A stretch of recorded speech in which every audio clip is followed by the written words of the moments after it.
Hai semua dan selamat datang. Pernah tak kita berhenti sekejap dan fikir, dalam dunia yang serba digital ni, adakah cara kita mengajar dan belajar tu masih relevan? Hari ini kita nak kupas satu topik penting. Macam mana kita nak gabungkan teknologi ke dalam pengajaran dan pembelajaran, atau pendeknya PDP. Sebab pada zaman sekarang ni, ia bukan lagi satu pilihan tapi dah jadi satu kemestian. Baiklah, jom kita mula dengan soalan yang paling asas. Kenapa ya? Kenapa kita perlu bersusah payah nak bawa teknologi masuk ke dalam bilik darjah? Adakah ia sekadar nak nampak canggih, nak ikut trend? Ataupun ada sebab yang jauh lebih mendalam di sebaliknya? Jom kita bongkar sama-sama. Okey, sebelum kita terus sembang pasal kebaikannya, penting untuk kita faham dulu apa sebenarnya maksud integrasi teknologi ni. Percayalah, ia bukan setakat letak komputer dalam kelas dan selesai. Jom kita selami konsep sebenar di sebaliknya. Sebenarnya kan, perbincangan ni bukanlah benda baru. Kalau kita patah balik ke tahun 1994, seorang pengkaji bernama Pispa dah pun gariskan idea asasnya. Teknologi itu ada 3 fungsi utama. Untuk perkenalkan satu konsep baru, untuk kukuhkan lagi apa yang pelajar dah belajar, dan untuk tambah kemahiran yang sedia ada. Satu asas yang sangat padu kan? Beberapa tahun kemudian, pada tahun 2001, Pusat Perkembangan Kurikulum kita tambah lagi satu lapisan yang sangat penting. Penggunaan teknologi ni bukan boleh main hentam kromo je, tapi ia mesti berfikrah, terancang dan bersesuaian. Jadi, poin utamanya kat sini ialah niat dan perancangan di sebalik penggunaan teknologi itu. Tujuannya, untuk jadikan proses PDP lebih cekap dan lebih berkesan. Kemudian pada tahun 2005, Halimah meluaskan lagi definisi ini. Yang menarik tentang pandangan beliau ialah penekanan kepada gabungan pelbagai media macam video, audio, teks, semuanya dalam satu persekitaran digital.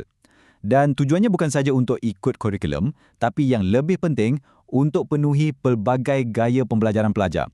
Ini dah menunjukkan anjakan ke arah pembelajaran yang lebih bersifat pribadi. Dan di tengah-tengah semua perbincangan tentang alat dan perisian canggih ni, ada satu elemen yang kita tak boleh lupa langsung, iaitu guru. Holmes dah ingatkan kita lama dah, sejak tahun 1999 lagi, yang secanggih manapun teknologi itu, kejayaannya tetap bergantung pada guru yang bersedia dan fleksibel untuk gunakannya setiap hari. Jadi, kalau kita kumpulkan semua definisi tadi, kita boleh nampak yang integrasi teknologi ni sebenarnya berdiri atas 2 tiang utama.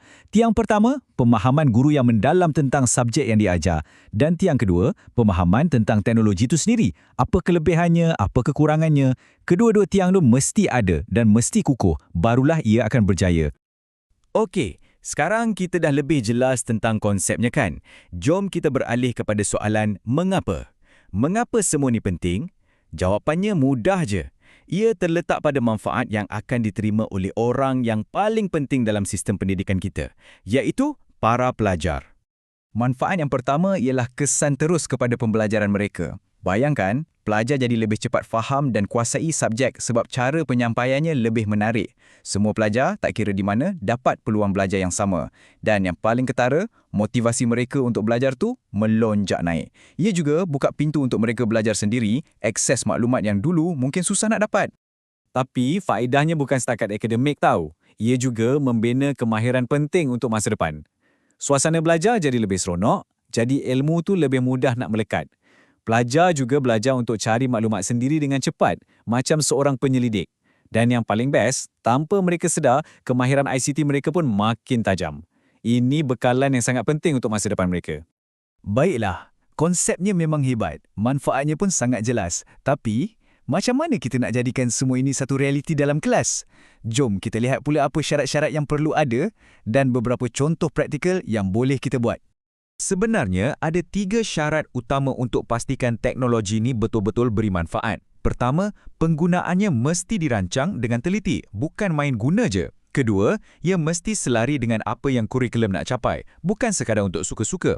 Dan ketiga, yang paling asas sekali, perkakasan dan perisian yang sesuai mestilah ada dan berfungsi dengan baik. Tanpa 3 ni, idea hebat macam mana pun susah nak jalan. Dan bila kita sebut pasal teknologi, tak semestinya kita perlukan benda yang canggih-canggih pun. Contoh yang mudah dan praktikal dalam kelas, macam tayangkan video atau lagu yang berkaitan dengan topik. Atau guna persembahan slide macam PowerPoint untuk visual yang lebih menarik. Boleh juga guna bahan interaktif dari CD-ROM. Semua ni contoh integrasi yang berkesan. Walaupun potensinya nampak sangat besar, kita juga kena realistik. Perjalanan untuk mengintegrasikan teknologi dalam pendidikan ni bukanlah satu jalan yang mudah. Ada banyak cabaran dan halangan yang kita kena hadapi bersama. Antara halangan utama yang selalu kita dengar, contohnya ada guru yang mungkin kurang motivasi. Kadang-kadang, peralatan asas macam projektor pun rosak atau tak boleh digunakan. Kemudahan ICT dan penyelenggaraannya pun kadang-kadang kurang memuaskan. Kursus ICT yang diberi pula mungkin kurang berkesan. Dan masalah yang rasanya semua orang pernah lalui, gangguan talian internet. Ini semua isu-isu nyata di lapangan. Jadi daripada kupasan kita hari ini, jelaslah betapa besarnya potensi teknologi untuk mengubah landscape pendidikan kan? Kita dah lihat konsepnya, kita dah nampak manfaatnya dan kita juga sedar akan cabaran-cabarannya. Jadi persoalan terakhir untuk kita fikirkan bersama, dengan potensi yang begitu hebat di satu pihak dan halangan yang nyata di pihak yang lain, bagaimana kita sebagai pendidik, pelajar, ibu bapa dan pembuat dasar boleh bekerjasama untuk atasi semua halangan ni demi masa depan pembelajaran yang lebih cerah.